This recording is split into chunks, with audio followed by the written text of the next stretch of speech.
el bucle o lazo for, que es una manera de trasladarnos, movilizarnos a través de un objeto iterable. Ir viendo cada uno de sus componentes uno por uno. Veámoslos mejor a continuación. Vamos a en primer lugar crear una lista que vamos a llamar mi lista. Y esta lista va a tener una serie de valores. Recuerden que debemos definirlas con corchetes, en donde voy a colocar 2, 4, 8, 16. Bien, multiplicar por 2 cada número anterior. Y ahora yo quiero imprimir en pantalla uno por uno, no la lista completa, sino uno por uno cada elemento de la lista. Quiero que en una línea imprime 2, en la siguiente 4, en la siguiente 8 y en la última 16. Debería tener 4 líneas, porque tengo 4 elementos. ¿Cómo hacer esta operación una por una sin necesidad de hacer lo siguiente? Que es, yo podría utilizar acá un print, que es mi lista, y decir, bueno, para el índice 0, y luego repetirlo 4 veces,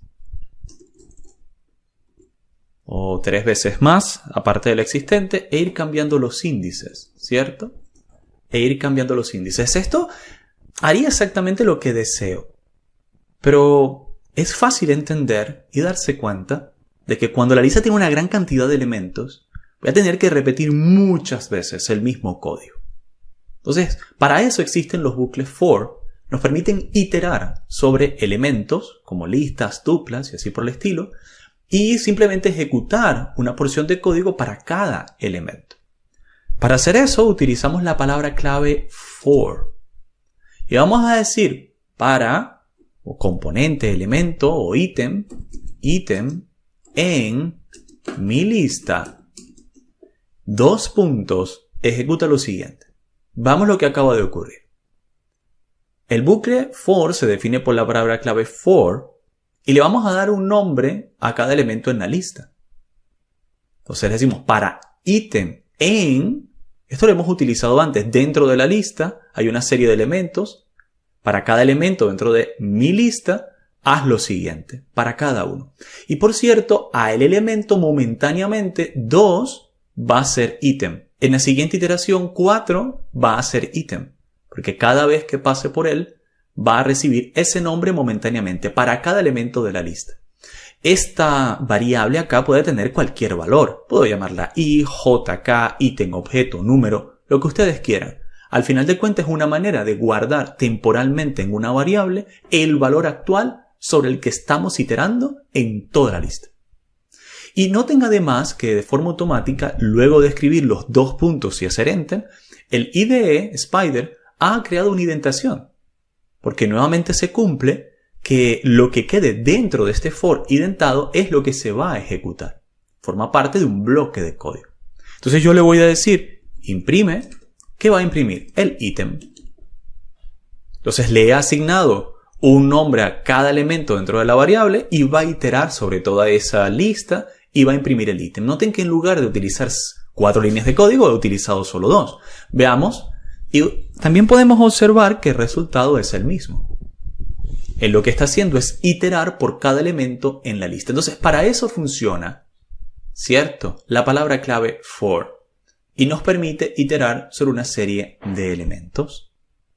En algunas oportunidades queremos hacer una iteración un número de veces X repetidas. No necesariamente porque tengamos una lista, sino porque queremos ejecutar cierta porción de código n cantidad de veces. Entonces, ¿cómo podemos hacer en ese caso? Bueno, en ese caso podríamos utilizar nuevamente el bucle for, pero en unión con la función range. Y vamos a ver cómo es esto. Hemos dicho para cada i, esto puede ser cualquier nombre en, y voy a utilizar la función range. ¿Qué hace la función range? Bueno, y aquí la ayuda del IDE nos está diciendo lo que hace. Devuelve un objeto que produce una secuencia de enteros, ¿vale? Donde uno, si pasa el primer valor, será la cantidad de elementos que quiero que devuelva. Entonces acá va a ser una serie de valores enteros. Y veamos lo que ocurre si yo le digo acá print i. Recuerden que antes los llamé items, ahora los llamé i. Recuerden, esto es simplemente una variable local, un nombre temporal que le damos a cada elemento dentro de una secuencia. Si lo ejecutamos, pues noten que imprime 2, 4, 8, 16, que es el anterior. y luego imprime 0, 1, 2. 3 elementos. 0, 1, 2. Así que eso es lo que hace range. Él va a crear una secuencia de números desde 0, la cantidad de números que querramos, sin incluir el propio número. Es decir, no llega a 3 porque empieza en 0. Si queremos que llegue a 3, entonces debemos darle más datos a él. Entonces podemos colocar acá 4 para que imprima 0, 1, 2, 3 y así sí estará incluido, ¿vale?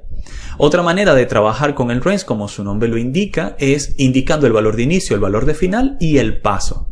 Eso también podría ayudarnos. Permítame borrar esto que está acá arriba y vamos a intentarlo. Vamos a decir que empiece en 1, que termine en 4, sin incluir el 4, es decir, va a ser 1, 2, 3, y que el paso sea de 1 en 1. Si ejecutamos eso, noten que empieza en 1, no incluye el 4, ¿cierto? Habíamos dicho que no lo incluye, y va de 1 en 1, 1, 2 y 3. Ahora, range es una lista. ¿Podríamos definir que esta función lo que está generando es una lista o una tupla? Bueno, para entenderlo bien, vamos a imprimir en pantalla qué resulta de la función range. Y vamos a escribir type range y vamos a poner por acá, por ejemplo, un valor de 3. Y veamos lo que está como resultado. No es una lista. Es específicamente un rango. Por lo tanto, si yo trato de asignar una lista a través de rango, no voy a tener éxito. No voy a tener una lista propiamente dicha. Entonces, supongamos que yo quiero una lista desde un rango. Como esto no es en sí mismo una lista, debo pasar de rango a lista. Y se hace muy simple. Escribo list y escribo rango interno de 3. Ahora sí, he convertido el rango en una lista. Recuerden, la función range no genera una lista. Genera una secuencia de valores y entonces es nuestra responsabilidad pasar esa lista o convertirlo en una lista con el siguiente operador. Ahora sí, si yo imprimo en pantalla lista desde rango, veamos lo que ocurre. Ahí sí es una lista, noten que abre y cierra con corchetes. Y además si yo le digo que me diga su tipo, entonces el tipo va a decir lista. Vamos a ejecutarlo y acá dice lista.